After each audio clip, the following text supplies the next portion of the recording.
ဒီလူဟာနေစရာအိမ်မရှိတဲ့အတွက်တစ်နှစ်နီးပါးလောက် church ဂေဟာတွေမှာအိုးအိမ်မဲ့ဂေဟာတွေမှာနောက်ပြီးယထာဘူတာတွေရဲ့ရေချိုခန့်အိမ်တာတွေမှာသူ့သားလေးနဲ့အိတ်ခဲ့ရတဲ့အဖြစ်ကနေပြီးတော့မှတန်းကြွတဲ့ထေးဖြစ်လာတဲ့သူတစ်ယောက်ဖြစ်ပါတယ်။သူ့ရဲ့ဘဝဆက်ကြောင်းဟာအရန်ကိုစိတ်ဝင်စားဖို့ကောင်းပြီးတော့မှအတူယူခြင်းစရာကောင်းပါတယ်။သူ့နာမည်ကတော့ Chris Gardner ဖြစ်ပါတယ်။သူ့ကိုမူဝါကီဆိုတဲ့မြို့မှာ1954ခုနှစ်ကမွေးဖွားခဲ့တာဖြစ်ပါတယ်။သူ့ရဲ့ငယ်ဘဝက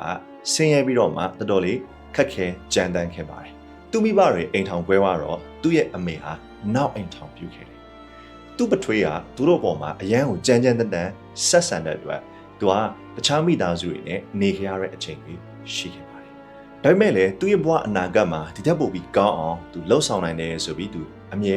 ယုံကြည်ခဲ့ပါတယ်။1980အစောပိုင်းနှစ်တွေမှာသူစတင်ပြီးတော့မှအယိုးရဲ့တိတ်သီးစာကိုစကန်ဖတ်နိုင်တဲ့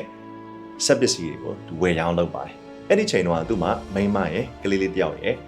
ရှိပါတယ်။ဒါပေမဲ့ဒီအလုပ်ကသူ့မိသားစုကိုထောက်ပံ့ပေးဖို့အတွက်ဝင်ငွေမလုံလောက်ခဲ့ပါဘူး။ငွေကြေးအဆင်မပြေတဲ့အတွက်သူတို့ရဲ့အိမ်ထောင်ကြီးဟာကြာလာတော့တော်တော်လေး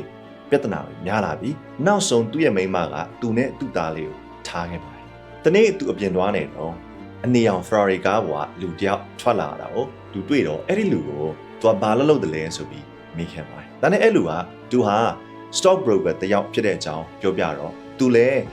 stock broker တယောက်လုပ်မယ်ဆိုတဲ့စိတ်ကူသူရခဲ့ပါတယ်။ဒါပေမဲ့ဒီအလုပ်ကိုရွေးချယ်တာကသူ့အတွက်တော်တော်လေးကိုမလွယ်ကူခဲ့ပါဘူး။ပေးဆက်မှုတွေအများကြီးရှိခဲ့ပါတယ်။ Dean Witter Reynolds ဆိုတဲ့ကုမ္ပဏီတစ်ခုမှာ stock broker အလုပ်တင်တယောက်အနေနဲ့သူဝင်လျှောက်ခဲ့ပါတယ်။သူရဲ့အလုပ်တင်ကာလက10လလောက်ကြာပါတယ်။အလုပ်တင်ကာလအတွင်းမှာသူလစာမရပါဘူး။သူ့မှာဝင်ငွေအတိအကျမရှိတဲ့အတွက်အိမ်လခအောင်သူပုံမှန်မပေးနိုင်ခဲ့ဘူး။ဒါကြောင့်သူ့ရဲ့အိမ်ရှင်ကသူတို့တားဖားနှစ်ယောက်ကိုအိမ်ပေါ်ကနေ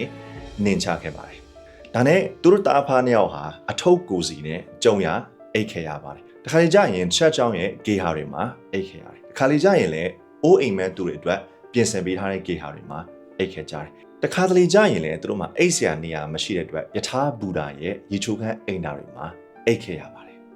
မနက်ဆိုရင်သူ့ရဲ့သားလေးကိုသူက daycare center တစ်ခုမှာပို့ထားပြီးတော့မှ Dean Witter Reynolds ဆိုတဲ့ကုမ္ပဏီမှာ stock broker အလုပ်တင်တယောက်အနေနဲ့သူပညာသင်ပါတယ်။အလုပ်တင်ကာလမှာသူလစာမရတဲ့အတွက်ကျန်တဲ့အချိန်တွေမှာဆိုရင်သူ့ရဲ့အယိုးကို scan ဖတ်တဲ့ဆက်တွေရောင်းတယ်သူကြပန်းအလုပ်တွေလုပ်ပါတယ်။သူ့မှာပုံမှန်ဝင်ငွေမရှိတဲ့အတွက်သူတို့သားဖားနှစ်ယောက်အတွက်စားဖို့တောက်ဖို့တော့မှတော်တော်လေးခက်ခဲခဲ့ပါတယ်။ဒီခါကျရင် Brahita အဖွဲ့တွေကပေးတဲ့အစားအသောက်တွေကိုသူတို့စားခဲ့ရတယ်။ခါကြရင်စားစရာမရှိဘူး။သူတို့နှစ်ယောက်လုံးအတွက်မလောက်တဲ့အတွက်သူ့သားလေးကိုပဲသူကြွေးပြီးသူမစားခဲ့ရတဲ့နေ့တွေလည်းအများကြီးရှိပါတယ်။ဒီလိုအိုးအိမ်မဲ့ဘဝကိုတစ်နှစ်နီးပါးလောက်သူခက်ခက်ခဲခဲကြော်ဖြတ်ရပြီမဲ့သူလက်မလျှော့ခဲ့ပါဘူး။အလုပ်တင်ကာလမှာသူကအရန်စူးစမ်းတဲ့အတွက်အဲ့ဒီ Dean Witter Reynolds ဆိုတဲ့ကုမ္ပဏီကသူ့ကိုလခစားတယောက်အနေနဲ့ဝန်ထမ်းခံခဲ့ပါတယ်။နောက်တော့ Bearstan ဆိုတဲ့ကုမ္ပဏီတစ်ခုကိုသူပြောင်းခဲ့ပြီးအဲ့ဒီကုမ္ပဏီမှာသူကအရန်တော်တဲ့ဝန်ထမ်းတယောက်ဖြစ်လာပါတယ်။ဒါနဲ့1989ခုနှစ်မှာဒေါ်လာ1000နဲ့ရုံခန်းတသေးလေးတစ်ခုမှာ